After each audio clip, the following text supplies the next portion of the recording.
Welcome to Rajendra Tandon videos. I continue with another portion of Vidur Niti where Vidur advises the king Dhritarashtra about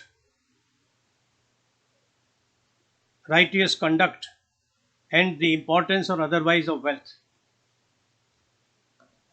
Vidur was a stepbrother of the king Dhritarashtra, whose son Duryodhan was bent upon annihilating his Pandava cousins who laid a claim to a part of the kingdom.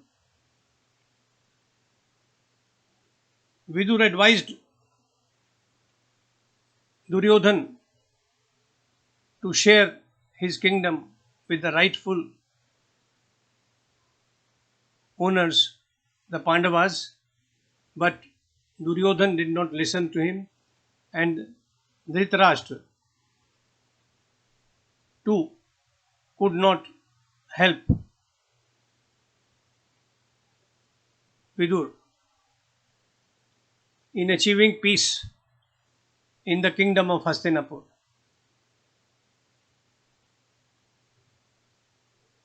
Vidur was considered Dharmaraj, which means the Lord of Truth.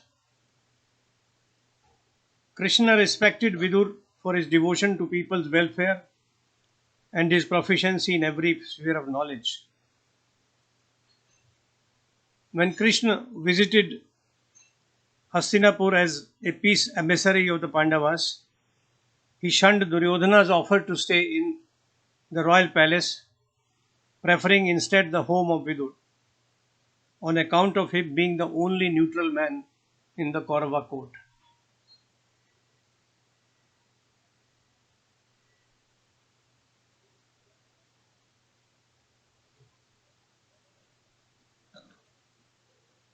When the fight was imminent, a fight that would destroy the entire Kaurava clan, Dhritarashtra asked Vidur to advise him as how to settle the dispute. Vidur Niti is his answer to the king Dhritarashtra. In the shlokas that I am taking up today, Vidur says, Vrittam yat nen sanrakched vittameti cha yati cha akshino vittatah akshino vrita tastu hato hatah. Take care that you do not deviate from the path of righteous conduct. Wealth is transitory. It comes and goes. A virtual man, even though reduced to penury, is not considered a proper O king. However, the one who has stayed from the path of virtue is diminished for good.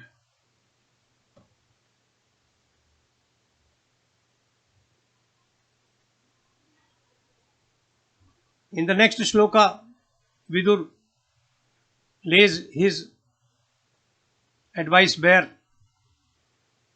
He says, families devoid of virtue cannot prosper, even if they are rich in milch cattle, horses, and other animals, and if their fields rich in harvest.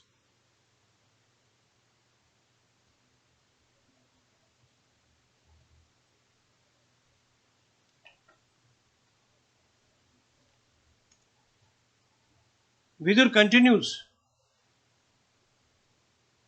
He says, an ignorant man, a man who changes his mind all the time, or a man who is ensnared by his lustful senses, cannot attain artha, that is his objective, desire, riches. He is like a hansa which hovers around a lake that has dried but never steps into it.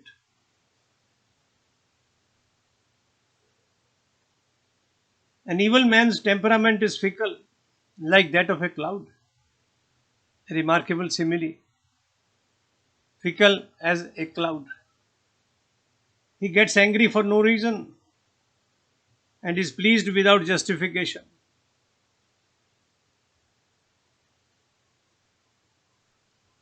Even carnivores do not feed upon the flesh of ungrateful men who betray their friends, who have helped them and who have treated them with kindness.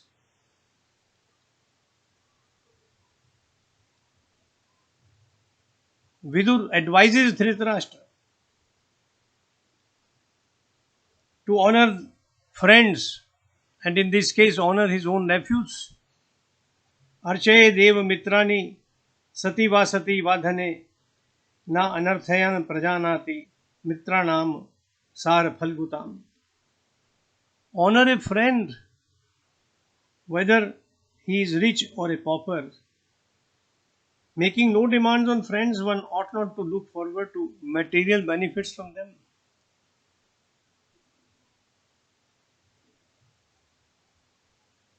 Do not grieve because it does not beget what you aspire to grieve.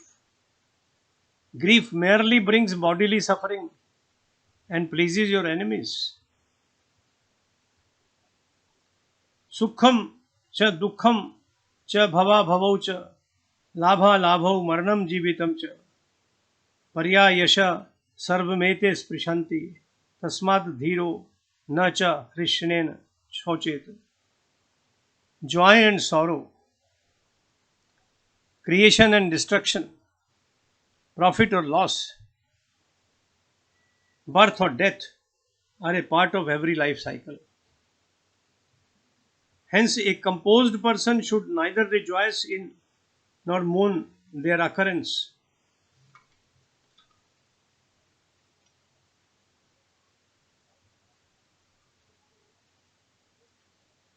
Dhritarashtra interrupts Vidur at this stage and says, I have treated Yudhishthira deviously.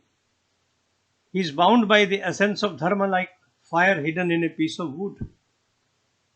The Pandavas will now wage a war and destroy my foolish progeny.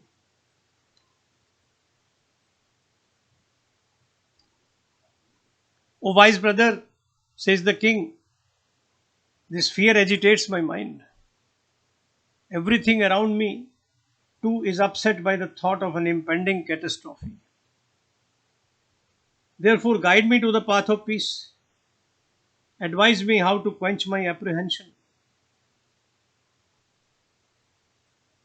Vidur replied, my faultless king, I do not see any other means of pacifying your apprehensions except erudition, tapasya, abjuration of greed and command of the five senses.